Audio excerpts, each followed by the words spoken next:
सो हम petrol pump में जाते हैं, बाइक में 1 लीटर का पेट्रोल डालते हैं और 100 रुपये या 120 रुपये देकर आते हैं। क्यों देकर आते हैं, क्या क्या टैक्स इंक्लूड्स हो रहे हैं, ये सारी चीजें समझने के लिए पूरा वीडियो आपको देखना पड़ेगा।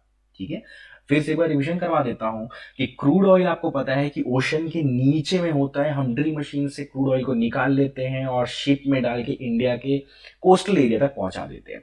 अब इंडिया में बहुत सारे रिफाइनरी कंपनीज होती है, जैसे कि एचपी, भारत, रिलायंस, ऐसे। ठीक है, अब ये रिफाइनरी का काम ये होता है कि क्रूड ऑयल को फर्नेस में डालेंगे, फिर फ्रैक्शनल डिस्टिलेशन में डालेंगे और अलग अलग प्रोडक्ट्स हमको मिलेंगे, जैसे कि पेट्रोल, डीजल, ब्यूटामिन, वैक्स, ऐसे अलग अलग चीजें हमको मिल जाती है। ठीक है, अब ये रिफाइनरी आपको बताना चाहूंगा, वर्ल्ड में सबसे बड़ी रिफाइनरी कंपनी इंडिया में ही है, जो कि जामनगर गुजरात में है। ठीक है, जो रिलायंस कंपनी होल्ड कर रही है। अब ये रिफाइनरी में अगर पेट्रोल बन जाता है, उसके बाद हम उसको एक बड़े से कलेक्टिव टैंक में डालते हैं, उसके बाद फिर बड़े बड़े ट्रक्स से लेकर पेट्रोल पंप में पहुंचा देते हैं। जब ये पेट्रोल पंप में आ जाता है तो हमको ये जानना है कि 100 रुपए जो हम दे रहे हैं क्यों दे रहे हैं, क्या टैक्स इंक्लूड हो रहा है। तो वो चीज समझने के लिए आपको समझाना चाहूंगा। मान लीजिए 1 लीटर पेट्रोल की कीमत है 100 रुपए, तो 35 से 40% हम क्रूड ऑयल का कॉस्ट देते हैं, जो कि हम बाहर से मंगा रहे हैं, ईरान से, रशिया से। रशिया सबसे बड़ा हमको क्रूड ऑयल देने में हेल्प करता है। ठीक है, और हम खरीदते हैं पैसा देकर।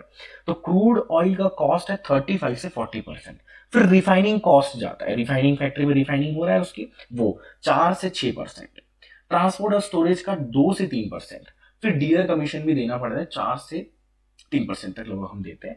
मोटा मोटा 50% ये सब में चले जाता है। और 50% यानी 48% से लेकर 55% तक हम सिर्फ टैक्स पे कर रहे हैं। टैक्स किसको? स्टेट गवर्नमेंट को और सेंट्रल गवर्नमेंट को। अब ये टैक्स से क्या होता है, ये टैक्स जब यहाँ पहुंचता है उसके बाद ये हमारे लिए यूटिलाइज किया जाता है, जैसे कि रोड बनाने के लिए, हॉस्पिटल्स बनाने के लिए, बहुत सारे पब्लिक सर्विस जो भी चीजें बनती है वो इन्हीं पैसों से बनती है। ठीक है, ये इसीलिए इस्तेमाल किया जाता है इन पैसों का।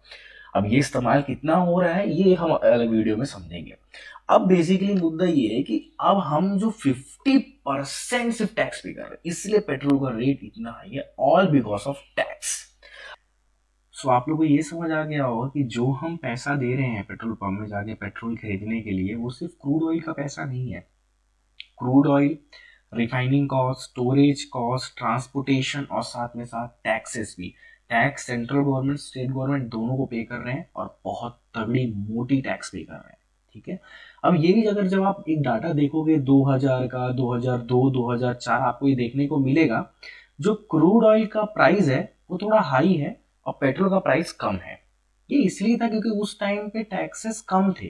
पर अभी आप देखोगे तो आपको ये देखने को मिलेगा क्रूड ऑयल है थोड़ा कम प्राइस में ले रहे हैं, पर वो जो हम पेट्रोल खरीद रहे हैं उसका प्राइस ज्यादा है। क्यों? क्योंकि ऑल बिकॉज ऑफ टैक्स। जो मोटे मोटे टैक्स लग रहे हैं ना, वो मेन है। ठीक है, तो अगले वीडियो में आप लोगों को ये समझाऊंगा कि इन पेट्रोल जो क्रूड ऑयल है वो बाहर से ज्यादा ना खरीदे हम, इसलिए अब उसमें क्या मिलाया जा रहा है? एथेनॉल। तो अगला वीडियो होगा एथेनॉल के ऊपर।